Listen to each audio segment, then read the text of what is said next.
everyone to our November Lunch and Learn. I'm Lori Troe, and I am president of the Salina League of Women Voters. And I'm very happy that you are here. Our speaker today is Jane Anderson. She is the executive director of the Friends of the River Foundation. And she's going to give us an update today about what's happening with the project, because we're all excited. Yes. So, yes. Thank you. Well, thanks for having me. I think when I was here last, the sales tax had just passed, so it's been a few years. And of course, people are like, so what in the world's going on or not going on? We do have good news for you, so let's just go through it. And you can stop anytime if you have questions. And I brought more information if you're really like a detailed person. I do have more from Martha Tasker, so we're just gonna go through what happened to this river and what is going to happen and why are we in the mess we are today. So this is a project that's become really complicated because we've been working with the federal government. It's been a lesson for me. I have no experience, which is probably good. And this is a good thing for this riverway. We need their help, and it looks very positive on the help that we're going to get from them. We've been working both with the U.S. Army Corps of Engineers, the City of Salina has, as well as the Department of Transportation through the RAISE grant, as well as local sales tax dollars. I just have to figure out how to use this little computer. This is some of what you used to have here. It was a beautiful riverway and a really flowing river. If you go out on Indian Rock, you can actually look over the edge of the cliff and try not to slip over. But it's a really beautiful riverway, and 60% of everything you use comes from our river, as well as the wells are recharged by water riverways. So we are completely dependent on this waterway, and a lot of times when you're in a developed country, you kind of forget that you are. So they used to have, this used to be the center of the community. Most of our big parks were put right on the riverway, and that was for a reason, because that's where they had fun. They fished and they swam, they boated, and they even had these tour boats. As you can see on that bottom right-hand corner, they could hold a lot of people. So in other words, it really had some water in it to float boats. So they had some boat houses, the one by the Salina Journals. Anyone remember that here? Oh, good. So before I go any farther, because Ann Hookster will not be happy with me, we're looking for river stories. We're trying to create some river walks, historical river walks. And we're looking for not just exactly what building was here and that, but we'd like the human story, and it could be a happy story, it could be a sad story, it could be just an everyday story that you fished on the river. If you're a paper person, we have paper for you, and just send it right back to us.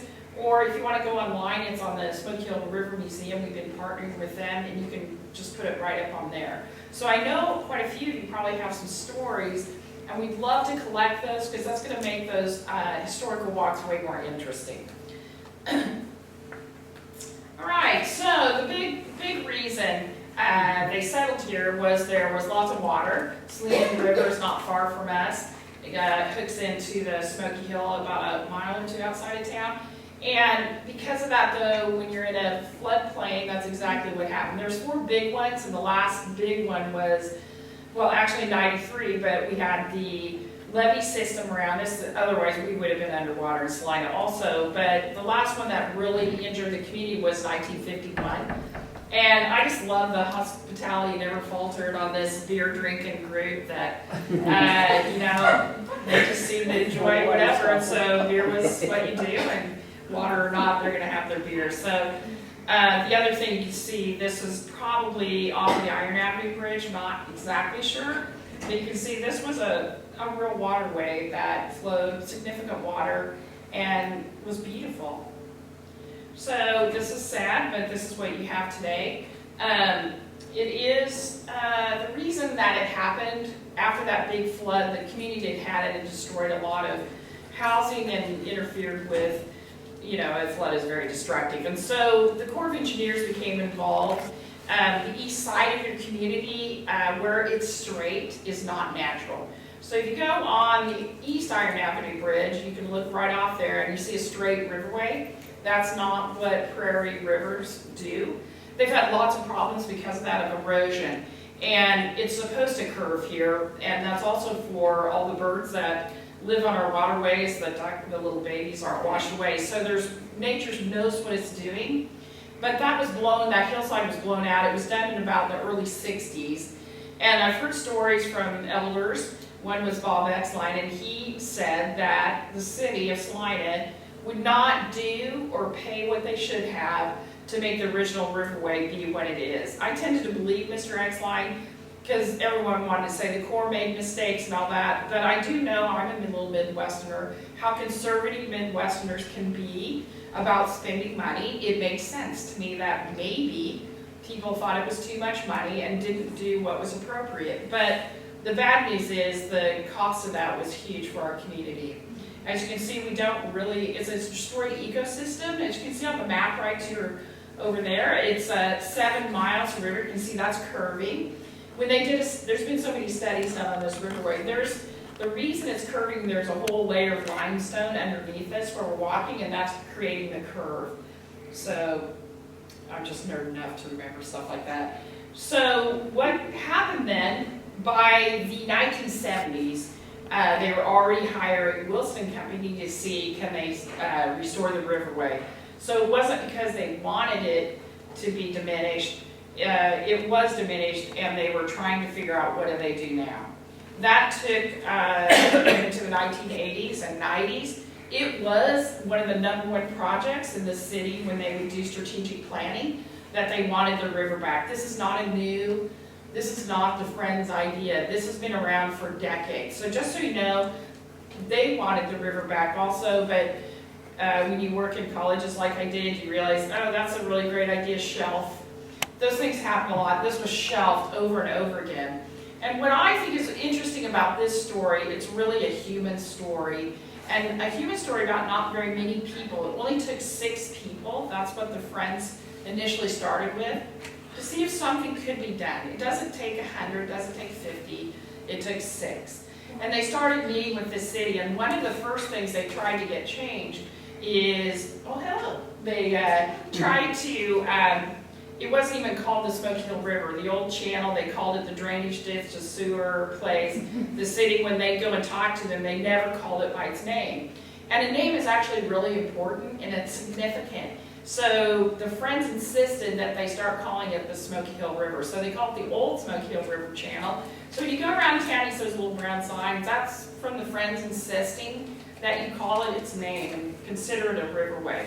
So there's a lot of just letting people rethink that maybe it could be a waterway. So what happened was a partnership with the City of Salina, in which the Friends are still in partnership with the city, and I think of it as a really good example of cooperation. And you know, in this time period, we don't seem to do that very well.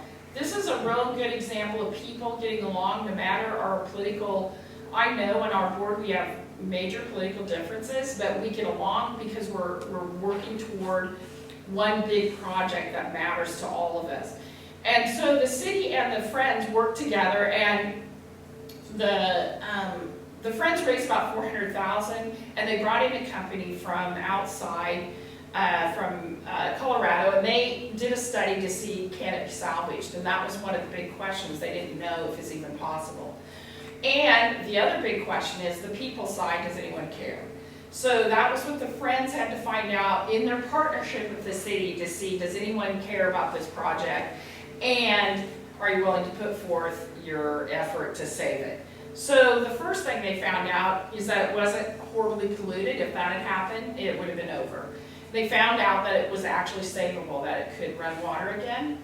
And 2, they did, I don't know if anyone remembers all those things you put your stickers on at the festival, and they were all over town. I remember that's where I was like introduced to what was going on.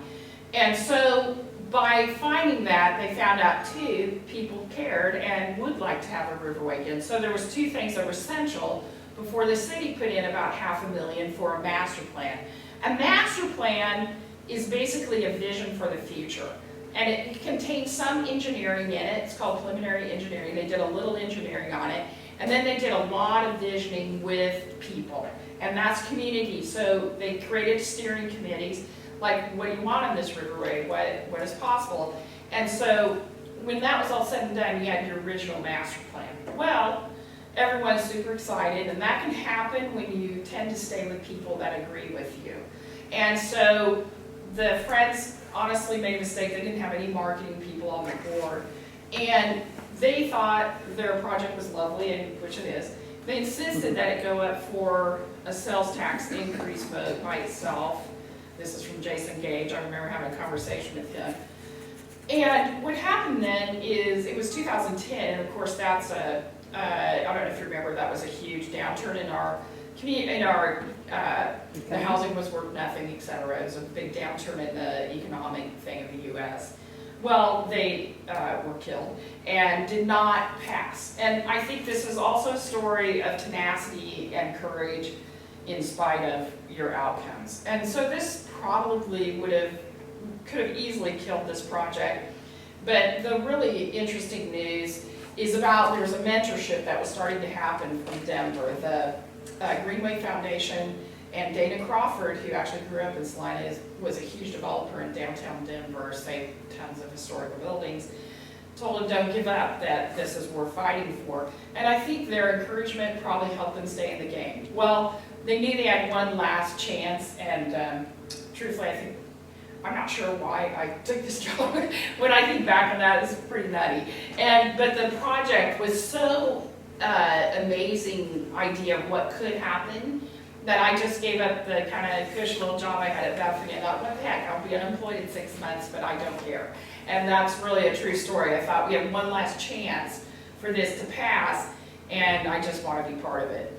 So what happened then, we knew it had one more chance to go up from a sales tax. And this time it was done way more appropriately. It was mixed with other things. Streets, parks, balancing the Salina's budget. So there's kind of a little bit of everything in there for everyone. And a very small piece of this was for the Smoky Hill River renewal.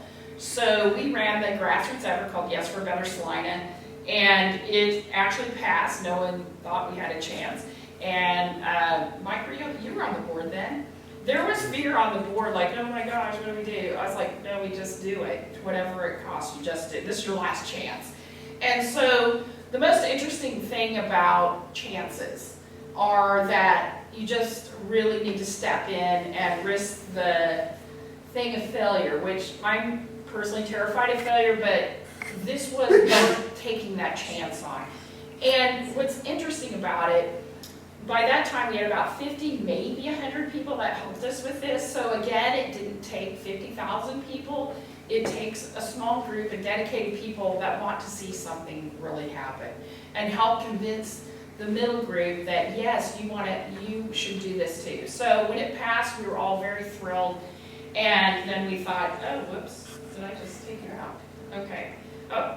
It was, it's 1.35 million, it's a 20-year tax, we get 16, but when it comes back to they've already put more money in, so when this is flowing, it's complicated, but it's around 27 million, somewhere around there. Your sales tax is what you have for this riverway, and I just want to thank you for that, because without that, none of the rest of this would have happened.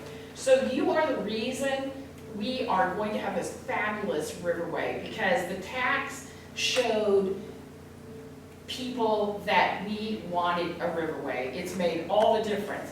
27 million sounds like a whole lot of money until you look at 7 miles of river and you realize, wow, that's really not going to make the most fabulous thing that we were hoping for. So we were always looking for more money, and how can we do that? That's when we got involved with the Corps of Engineers. I had no idea they were as slow as they are, but that's probably good, because then I would be like, forget it. But it's good because we are still stepping through their processes, and I personally believe we're going to get it, which will be, we'll get to that, about $13 million. It's worth waiting, right? And we've asked this people, and they say you should wait, because that's a lot of money to just be like, man, we don't need it. So what's happened on this riverway with your dollars? Well, they did preliminary engineering for the riverway. And when I'm talking about the riverway, I'm not talking about the projects we thought we could do with 27 million. Martha Tasker did the whole riverway. The reason for that is because she knew there'd be phase 1, phase 2, phase 3 in this.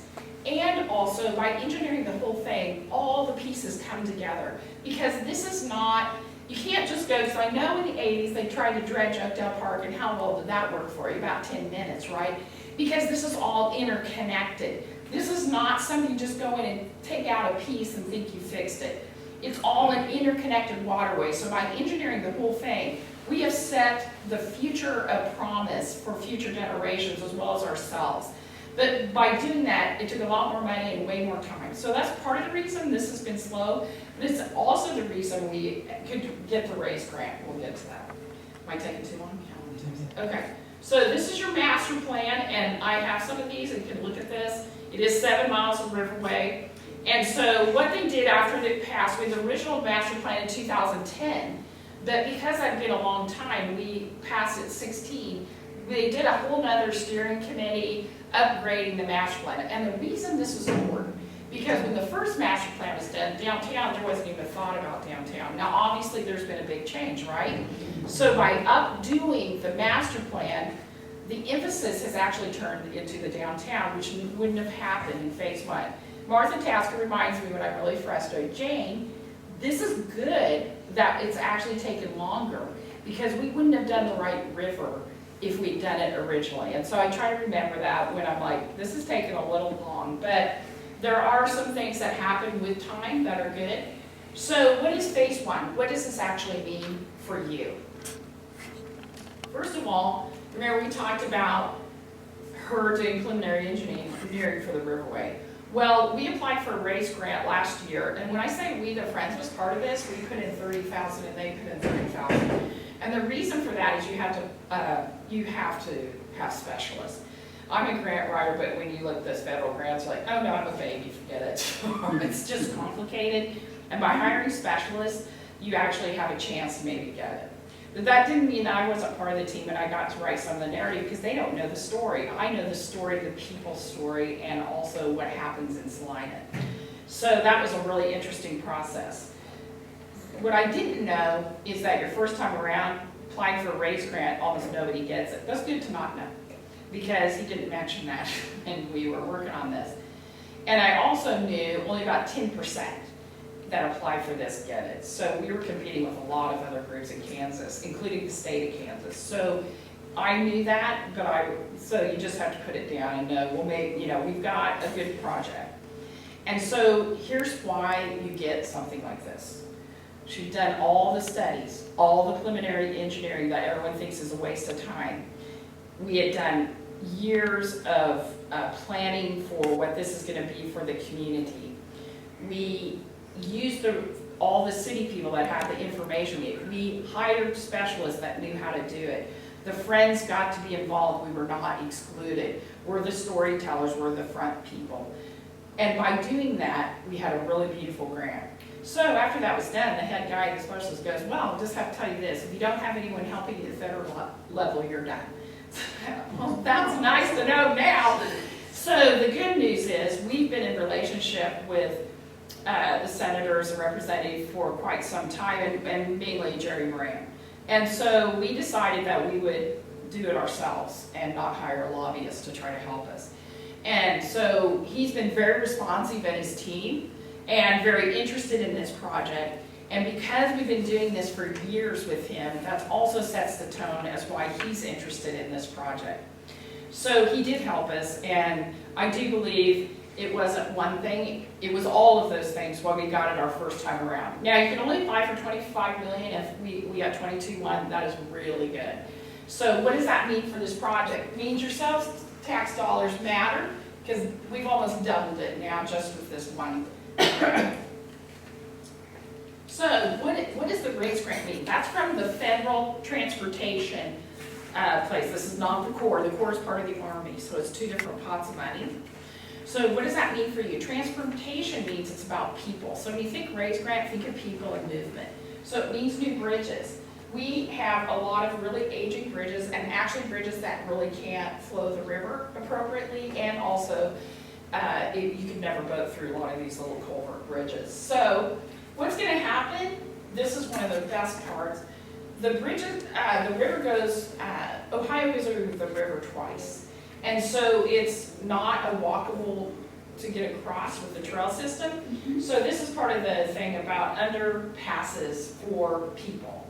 So you'll have not only a brand new culvert on South Ohio running water because that bridge is ruined. you'll have a brand new pedestrian underpass because there'll be a brand new trail system that goes all around these 7 miles. Some of it using infrastructure is already in place, but you'll also have connection. This will be right here, and it will connect into Indian Rock Park, and then of course the levee system, the trail system that's already in the community. So what this does is combining all of it into one big circle. So in the end, you'll have about 30 miles of trails in and around Salina that are safe and passable just because of these little bridges. You'll have new bridges at Ash Street, Elm Street. Those were definitely too small. We've had to replace those bridges. We had to replace the bridge on South Ohio, no matter what. Now, some of these others are just added grateful because what it does then is open up for boating a whole new way of transportation. You'll have a new bridge at Lakewood, and everyone goes, Lakewood, I don't even know what you're talking about. At one time, Lakewood was connected to the river. That bridge will be over where it's going to be reconnected to the riverway. So what that means then is you'll be able to boat in and out of the lake into the river and back and forth. Does that make sense? Yeah. You'll have bridges on Midway, which is over by the TPAC Center, and the YMCA has a bridge that you don't think about. It's a little tiny box bridge where it's not even possible that you could ever go through that. The one bridge that's going to be really special and has the most expense, remember we talked about master planning, upgrading the master plan? 100% the steering committee wanted as much money as possible spent around the downtown. So the bridge on Iron Avenue is what the community wants. So that will be the most expensive bridge, and it will have some of the inspiration of the Art Deco on it for that place. And so this is just some of that. There's also, this is not part of the raise grant, 4th Street Plaza, which is on the corner of 4th and Iron. That'll be a place for people to gather. Again, this is taking from the steering committee. They want the downtown to try to help it as much as possible. The plaza will be some of your sales tax dollars and actually will be fundraising by the Friends of the River Foundation. Because even with all these dollars, there's still not enough dollars to do all that's needed to make this as special as it should be. So this is the 4th Street Plaza. You can see where the car museum is. They actually use this as their rendering because they didn't have one and they borrowed it. And back where you see dirt, that's where the plaza will be. It is not designed, but this is a staircase that will be going down to the riverway. Whoops. Did I go past this? No. This just goes weird, funky, sorry. Okay, so as we were talking before, there'll be a trail system. Now, trails are $1 million a mile, so you can just follow your trails and have to do out of your chairs. When I first heard that, I'm like, that cannot be possible. But if it's a concrete trail and used more as a roadway, like what we're trying to do, they're $1 million a mile. They're close to that. So the one thing that I know is we don't have enough money for all that, so we are having some new trail and some infrastructure. For example, around this is what I think is going to happen, around TPAC, you know what I'm talking about, the old Bicentennial Center? Yeah, call it the Bicentennial Center. Okay, there's a roadway there, and it's probably going to go down to 1 lane, and then half of that would be the trail, because this would cost $2 million just this piece. It would be close to that. And so what's going to happen in first phase, it won't be all new infrastructure, but there will be a trail system to get to the 7 miles. So when I was talking trails, we have some new and some infrastructure. I do see this as generational. I think phase 2, we'll be building more new trails because I'm sure people will want that. Any questions? This is going too slow. Okay. Corps of Engineers, remember we talked about those guys? And I have to be careful because Martha told me I can't be negative. They do take their time. One thing is for sure. It has moved into a new GI Bill because it went over the $10 billion cap. But because of that, it's worth waiting for because when you think of Corps, think of water. So remember we talked about transportation race? That's people. And the Corps is water or the environment. So what they bring is entrance works, which if you're and sediment removal. The biggest problem in your riverway is the prairie. Our banks are made of dirt. We have beautiful dirt here. I come from farming. And by doing that, when you uncover the prairie with agriculture, you've brought in a lot of silt. However, it would have had some in there anyway. So when the river became slower moving, it dumped out the silt that was running in the riverway. So when you think of South Ohio Bridge, you cannot see the culvert. It's completely full of dirt. That's one of the worst areas. Out by Indian Rock Park, if you look at what used to be the river, you're like, that cannot be, because it's almost completely silted in. In places, there's about 8 feet of silt. That's how bad some of it is. But, so, that's part of the issues. So, entrance, how do they take care of that? They have a weir out by Indian Rock where it's gonna turn back in, and it pulls the cleanest water in. So you're bringing in the top of the river, not the bottom. And then you're gonna have 2 ponds, they're called sediment basins, and that will dump out, so it slows the water down, it's gonna set a little, and it dumps out any silt. And then it moves on into a water marsh that pulls out phosphates, which all of this will be great fishing and great bird watching though too, because what I've learned about this, everything that's meant for the riverway is actually good for the environment and humans. So what they do, a riverway is not a ditch. A riverway is deep pools, that's where your fish live, and riffles, shallows. With the core, that's what we get. If the city has to do this, it'll probably be a ditch, because it'll be less expensive. So you see why we're waiting on the core, because guess what the core brings us? A living riverway that you can fish on. And I think personally that's really important, as well as everyone we've surveyed says the same thing. So this is more core, John. This is, does everyone remember where the old dam is by the community theater? Yeah. Do you remember that? Well, that dam's been around a long time, it's ready to collapse. And one of the questions for the people that were voting on this was, do you want to have a historical dam, or do you want to have it where boats can do it? 100%. This is including all the elders. We're like, we want to build the river. I'm like, whoa, I was never so surprised in all my life. So the dam is going away because it's ready to collapse anyway. It's a fish barrier because fish swim upstream, and so it's going to make it a way, way better riverway. And so instead of that, around there, you're going to have 5 little mini waterfalls that go all the way around the community theater. And so there'll be these things called boat chutes. So you'll have the sound of running water right by your downtown and boat chutes. Now this whole 7 miles is only about a 14 or 15 foot drop. So you can see what Martha says, you have to do this well. It's all interconnected, and this could go wrong really quick. This is not a big drop of this river. So it makes it more complicated to make sure you're developing it right. Does that make sense? Mm-hmm. Okay. So this is showing the trail that will connect over to the community theater with a new pedestrian bridge. And this is showing your canoe slides, just examples. So Lakewood Park, this is one of my favorites, is connecting the lake back to the river. So what does that actually mean? It means that this is going to be water marshes, and they call them boat trails. Not only is it crazy great for the environment, but it's also going to be super fun. And then this lake will get about 6 feet deeper. It'll make it a way better fishing lake, as well as, remember we talked about dirt, we got a whole bunch of it? This whole of the lake will be filled with silt. And then that will become a hillside and become a new trail system. So you're going to have a hill up the Lakewood that's not there now, that will be. This will be the last thing finished, obviously, because you're going to be digging silt for a while. Does that make sense? Be kind of like this, what you're floating through on the. So, as we said, we have all these dollars that we're trying for. I do feel very positive about the core.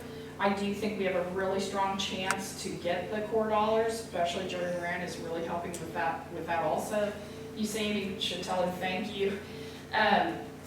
There's still not enough dollars for what we think people really desire for. So the Friends has pledged to raise about $4.5 million. We've raised about $400,000 at this point. And that'll be for amenities along the river that is not able to be done. And a lot of that we're hoping will be around the plaza, I'm pretty sure, even though we're still kind of waiting for everything to fall out. I think we'd probably be fundraising for some other things too that we're not quite sure what that is yet. So, what has happened? Is there anything that I get to see? Well, yes, we have a half-mile trail. We are developing, this is showing me what I didn't pick up. October 28th, we had the ribbon cutting for the new trail. And the reason we're building a piece of the trail right now is for exactly what in the world is happening here. And so they knew that we could build the trail in this area without disturbing later when they go into construction. So this first half mile around the Y is finished. You can go use it. It's a public trail. And also, we hope to have, this is showing some of the trail. You can see it's 10-foot wide concrete trail, so it's multi-use. You can ride a bike, and they've made it deep enough that you can, they can pull in equipment on it without destroying it. So there's a couple reasons to do concrete. One, the parks never could have enough employees to be fixing trails, so this is just about sustainability. As you can see on the side, there is prairie grasses planted there. That's on purpose. One, this is supposed to be a wild area on the trail, and it's great for the prairie pollinators and the animals along the riverway. And another thing, there's no watering going on here, so it has to be self-sustaining. This is about people. So the prairie will take around 3 years to really get established. We ask for your patience. It might look a little scraggly for a while. And also, what that also means, they only have to mow it maybe once or twice a year. So you can see that's about sustainability. It's about what's great for the place. It's also about telling the story that our prairie is actually beautiful, and to let people know we should be proud of the place. And the prairie is, letting people be in it is really important for that. So, that's it. Well, that went long. Sorry, I tried to get through that. Awesome. Oh, thank you. Okay, dates. That's the big question. So when is it really going to happen? Obviously, we put a first-person trail in this winter. I'm hoping the next piece that goes to South Ohio to connect to that trail will be almost a mile. Hopefully, that'll be bid out this winter. The reason it was slow is just easements. So we have the money and all of that. We just waited for easements. So I think all that's pretty well finished. So hopefully that'll go in construction sometime next year. Then what happens for 2 years after the RAISE grant gets signed, it's taken over a year just to sign a contract with the federal government. The RAISE grant is considered really fast. So it's just difficult. So she thinks, I'm talking about Martha Tasker, that she's almost really close to signing the contract with the feds. So once that happens, it will go into, remember we talked about engineering of this riverway? So it's going to go into final designs. That's what it's called. It will take 2 years, and it will take 10 engineer designers to finish it. That's how many projects are happening on this, and that's the extent of how long they'll take. So from 24 to 26, they finish those. And then the whole project, I'm talking about all of it, I'm talking about RAISE dollars, will go out for bid in 26. So from 27 to 30, 31, there'll be major construction projects on the riverway. During this time, the Corps has to make up their mind. They're in the timeline, yes or no, or whatever is going to happen there. And so their construction overseeing would happen during that time period also. It has to be finished by 2031, I can't remember what month,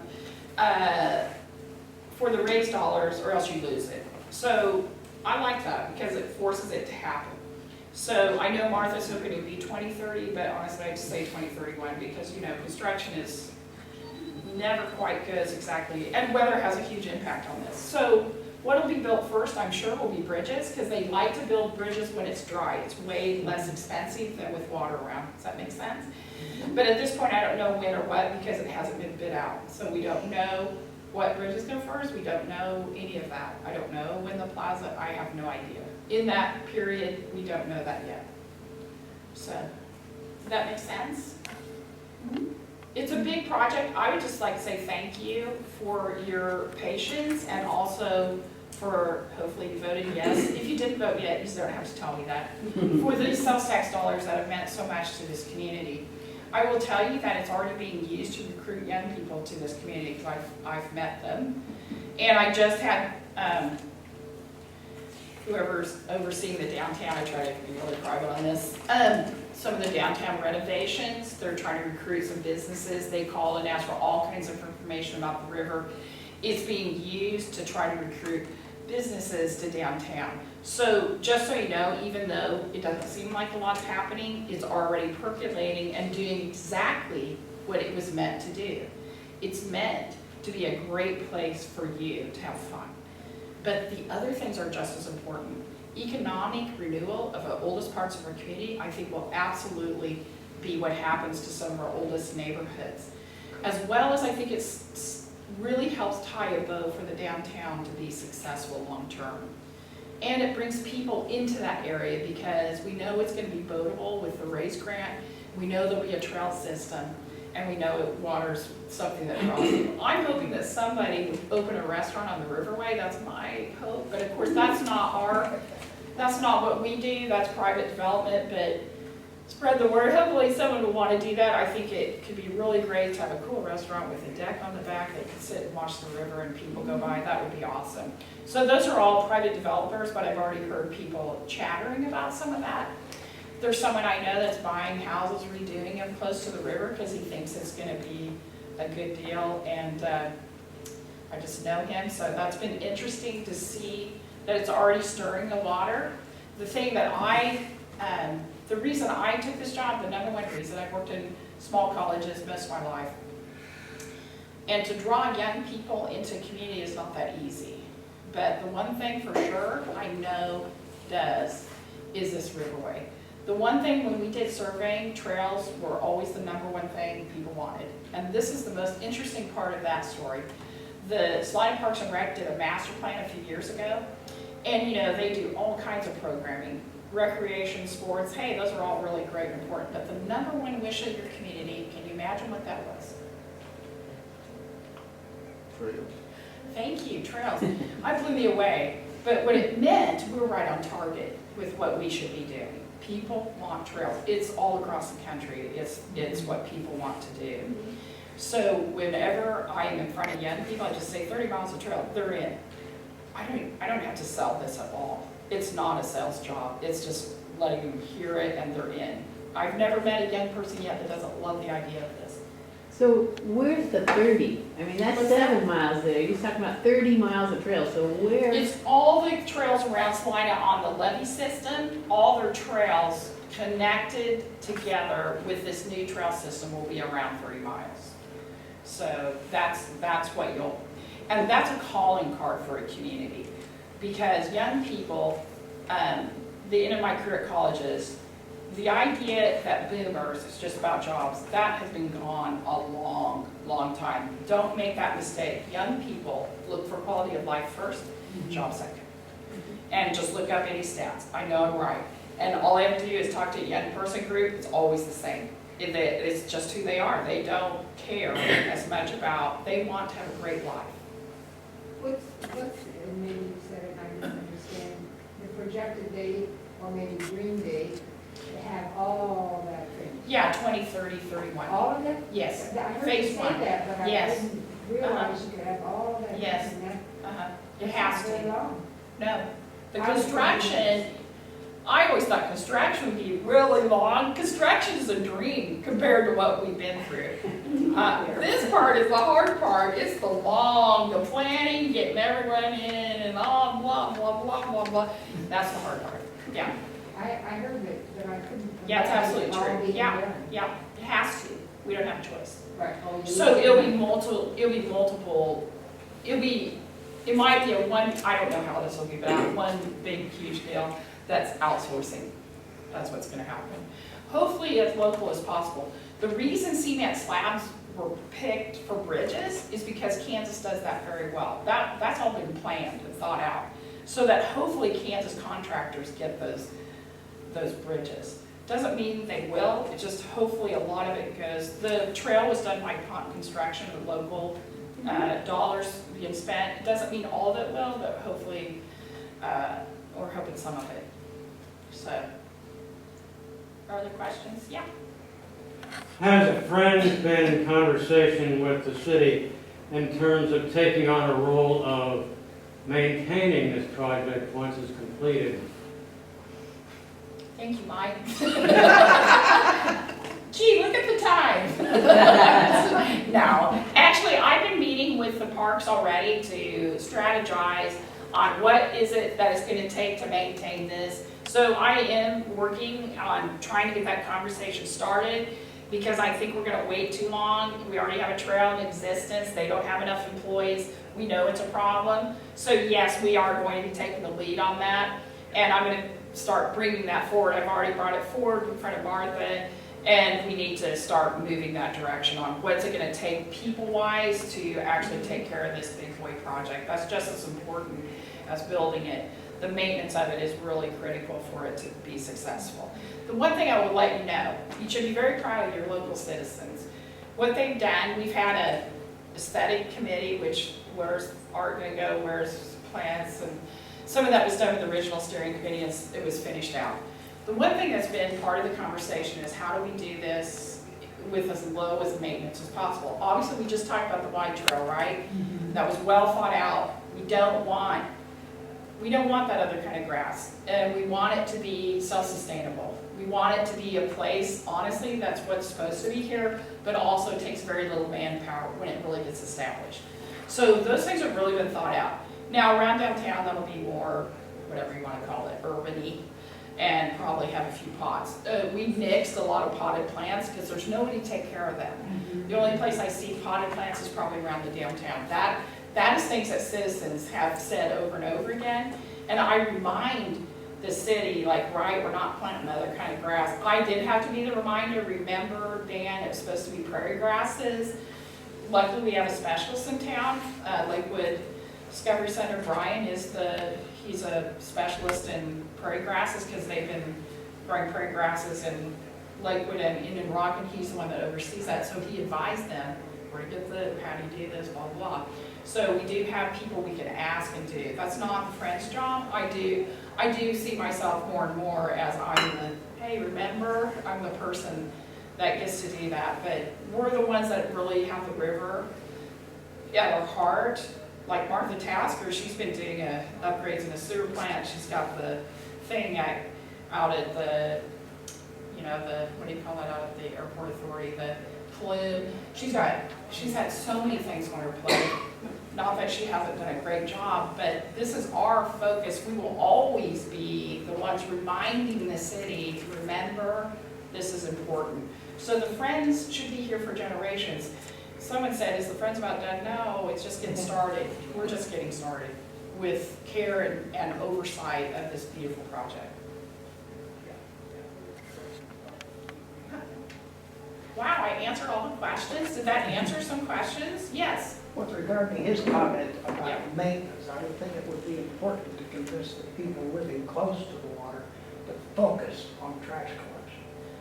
Actually, thank you very much. Now, most of the trash that's in the waterway has floated in, so it's not really, they're not the ones throwing it in, although there has been some homeless sites that have thrown it in. So one of them's right by Walnut Bridge, there's been some homeless in there, and it's really bad.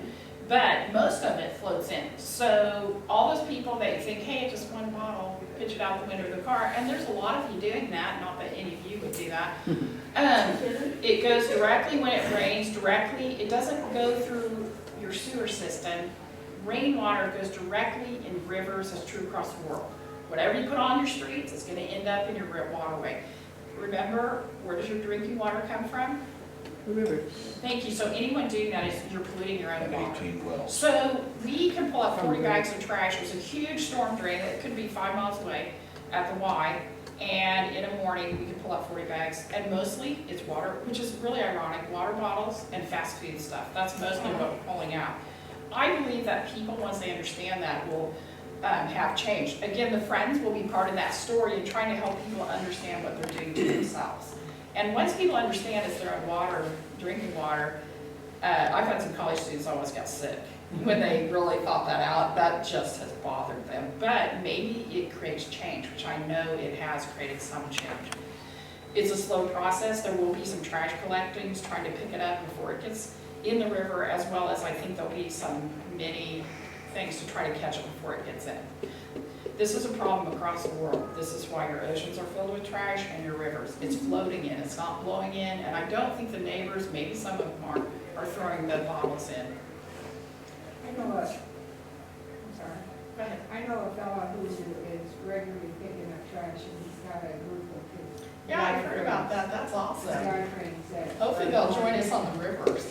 Yeah, I'm sure, I don't know We're it, the Friends, we're it. The parks do not have the people to pick up trash in the riverways, we are the people doing that. So we play a real important role with that, I'm talking volunteers, so anyway. Yeah, we need to talk about it. Yeah, that'd be great, yes.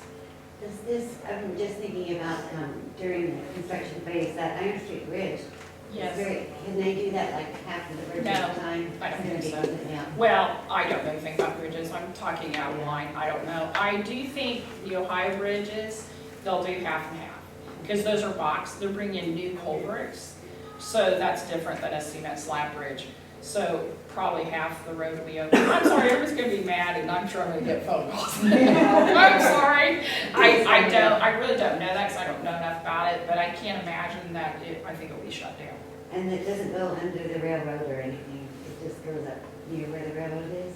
The railroad people are a whole generation. They do what they wish to do, and we're shifting the river 6 feet east to get away from the railroad. He told me that's easier to move the river than deal with railroads. That's from the engineer. And I know from working in Westland, I would have to totally agree with that. That is absolutely. So they're just shifting it slightly over some. So that's how they're taking care of some of those issues. The railroad is a life unto itself, and we have no say-so on that.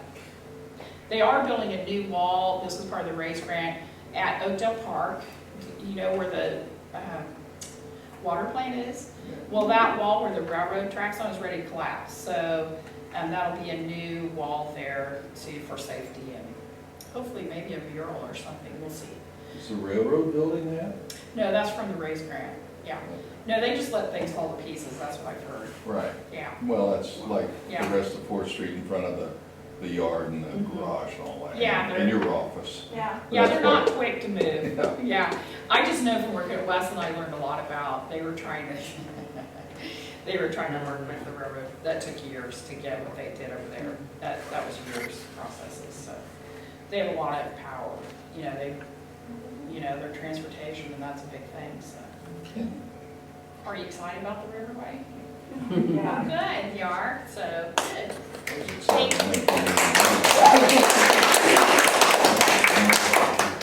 I do have from Martha, if you want to know money costs, I actually have that. If you're interested in what bridges cost, she's got it laid out. If you want to see it, we try to be very transparent. So we actually have those close numbers, so if you're interested in that, I have that up here. As well as your river stories. I So. put one of those forms about your memories of the river, because I think my husband will have some stories. Can you say it's on the website? You can do it online? Reviews, and I don't remember. You can do it online through the Smoke Hill the Smoke Hill Museum, not us. It's on the museum site. We're partnering with them. Their website's 10 times better than ours. We're gonna have a new one, but it's. Okay. I just want to thank everybody for coming, and thank you, Jane, for coming and being our speaker and getting us up to date on what's going on with the river project, because it is exciting. And our next Lunch and Learn will be in January on the 9th, and Jamie Doss, our Saline County clerk, will be our speaker, and she's going to be talking about the election on March the 19th, which is the presidential preferential primary. And I say that, and most people are like, I don't know what that is. And that's all it is. She is going to explain it once she gets all her information. So she is going to get us all up to date on what exactly that is, and What's the date? March the 19th. Right, but Oh, then- for Lunch and Learn is January the 9th Okay. at 12:15 here.